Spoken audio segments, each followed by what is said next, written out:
Another week of comics are in the books, and today I'm going to be sharing with you my top 3 favorite books of the week, as well as giving you reviews on each and every single one of the books that I picked up for my pull list from my local comic shop. That being said, this was a week where we had 5 Wednesdays of the week, so it was kind of a light week for me.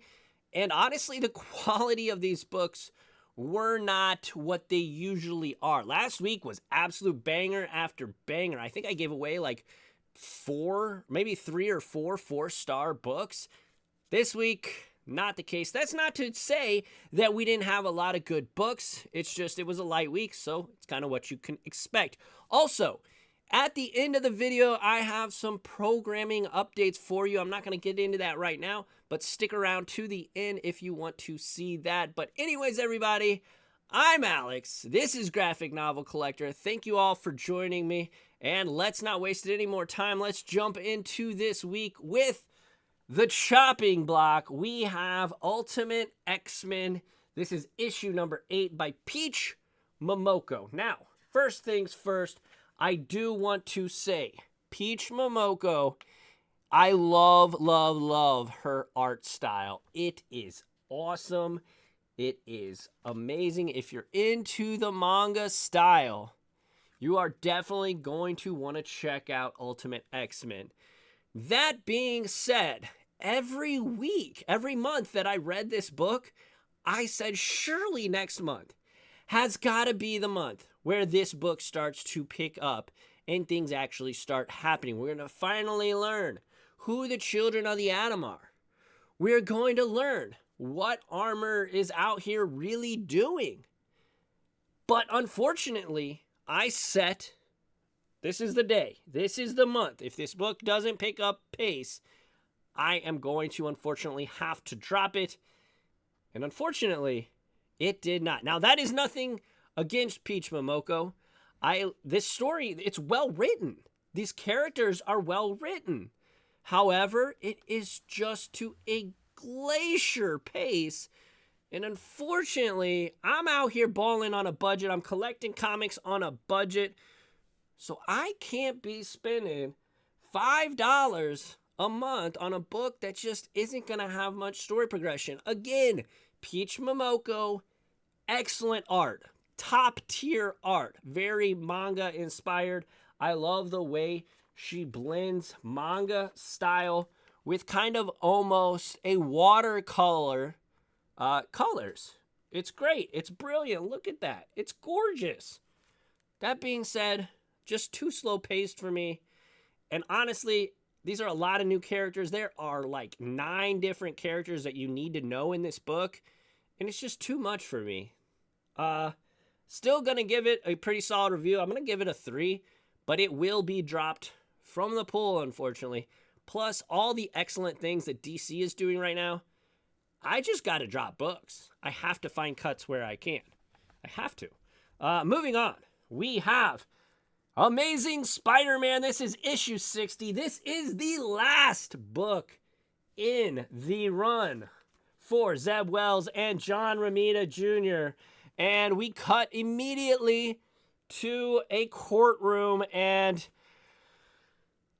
first off, I'm so excited for Joe Kelly's run, 8 Deaths of Spider-Man. I think that is going to be awesome. I am so excited for it. Joe Kelly is a pretty darn good writer.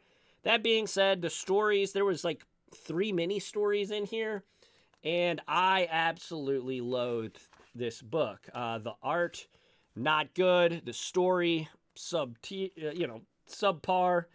I didn't like this. This might have been one of the worst books I've read this year.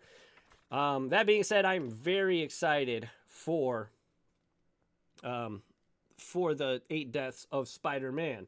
So, yeah, we got a throw in here of Rec Rap, and basically it's Zeb Wells saying, haha, Joe Kelly, you have to use him now. Look at that. And I'm just like, what? It's not good. I didn't like it. There is a part in the last bit of this book where we have Joe Kelly on this little last, like, 5 or 6 page story.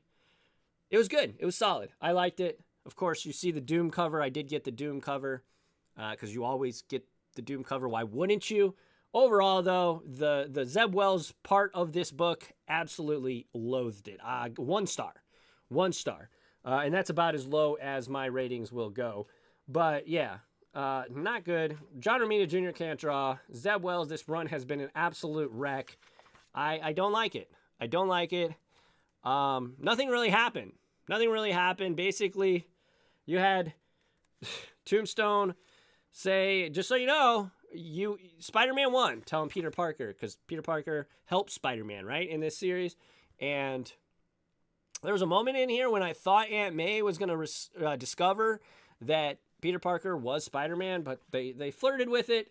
He didn't do it, though. Thank God. But, yeah, nothing really happens. Sandman shows up, starts beating people up, whatever. I don't know. Not good. Not good. I'm so excited for Joe Kelly. That's a moot point. Anyways, let's get into my top 3 now. Top 3 books of the week. First off, at number 3, we have Wolverine Revenge. This is Hickman and Capullo. I said in my haul video, I know there's some weird stuff around what Capullo said on Twitter. I don't care about all that. What I care about is this book, because this book is darn good. And issue 3 delivered yet again. We pick up Wolverine is trying to, get some revenge, and he's going to do just that. He finds Omega Red. He really messes him up. You think that, you probably don't think that Wolverine's going to die in this book, but Wolverine straight up murked Omega Red, and then you have, in the very next scene, Deadpool here, and they're talking, and they're doing some banter, good stuff, and he's like, do you think that people like us can get forgiven? He's like, yeah. Deadpool's like, yeah, I think so. And look, Wolverine's like, I don't, and pushes him into this big nuclear reactor kind of thing. So dope, so dope. I'm not going to give too much more away, but you see Colossus there on the cover. I will say it does deliver. This isn't just a teaser cover where we don't actually get this fight. There's a good fight.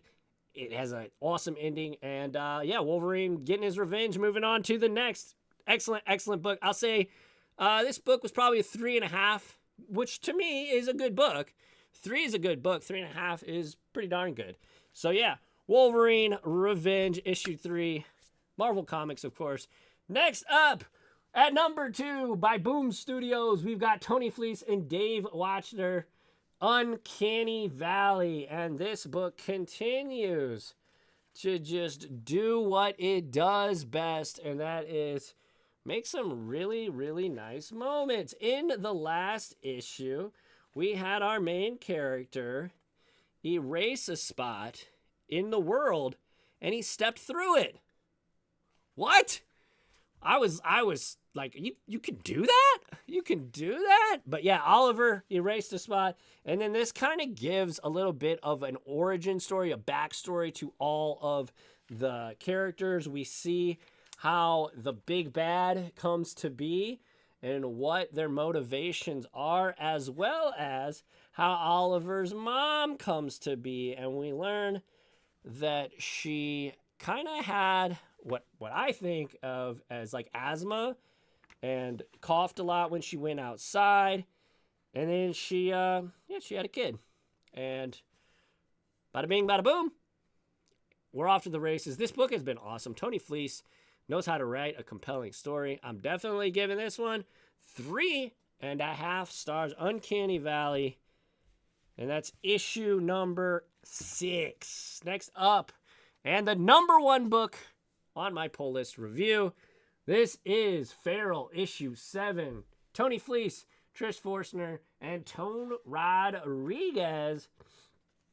Here, we pick up on the cats, that kind of been taking a back burner. They're holed up inside of a shed, inside of a barn, and the kitties are all whop, whop, whop. I love that little whop, whop, whop, because cats really, little kitties do that. I love it. I love it. I love it. Anyway, they are all told to stay still, and then they're chasing a rat because they're so hungry. And then, of course, these rabid rats come around. This book was awesome as well. Tony Fleece absolutely crushing it, taking the top 2 spots this week for me with Uncanny Valley and Feral. Feral continues to absolutely crush. They're looking for Lord in this book. If you've been reading the series, you know that the cats got separated.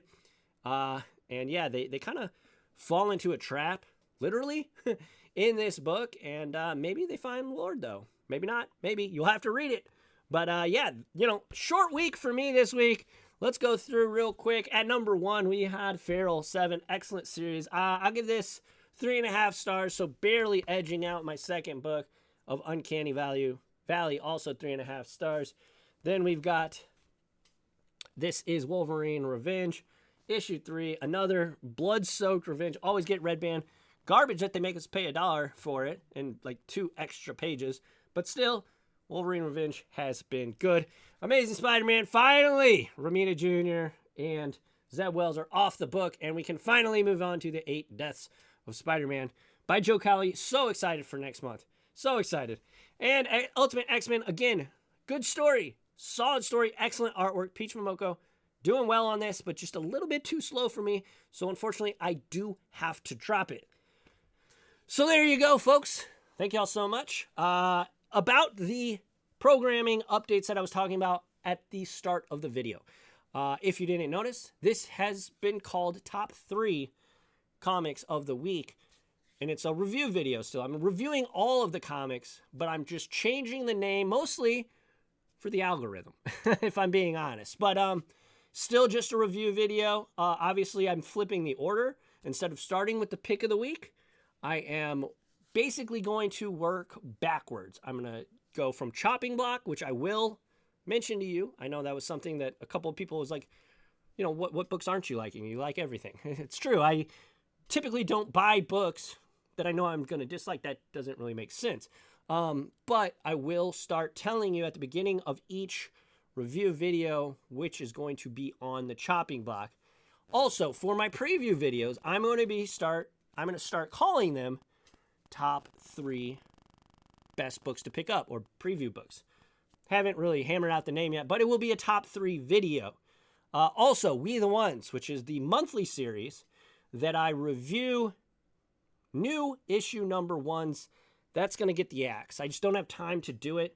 I am going to still do top 10 videos, or top 10 comics of each month. So I'm about to, as soon as I get done with this, I'm going to record the top 10 books from October that I read. That being said, a lot more stuff. I want to do a full bio deep dive on Daniel Warren Johnson books. But yes, thank you all so much for rocking with me. Actually, yesterday was my 1-year anniversary on this channel. So thank you all so much. 540 plus subscribers at this point. I love doing this, so don't go anywhere, And if you're new to the video, if you're new to the series, if you're new to the channel, make sure you subscribe, like, comment, subscribe, all that fun stuff. I appreciate you all. Thank you all so much. A year, it's flown by. Reading a ton of comics, and hopefully you like these kind of videos. But yeah, thank you all so much, and I appreciate you. Keep reading comic books, and I will catch you all on the flippy flop. Adios, everyone.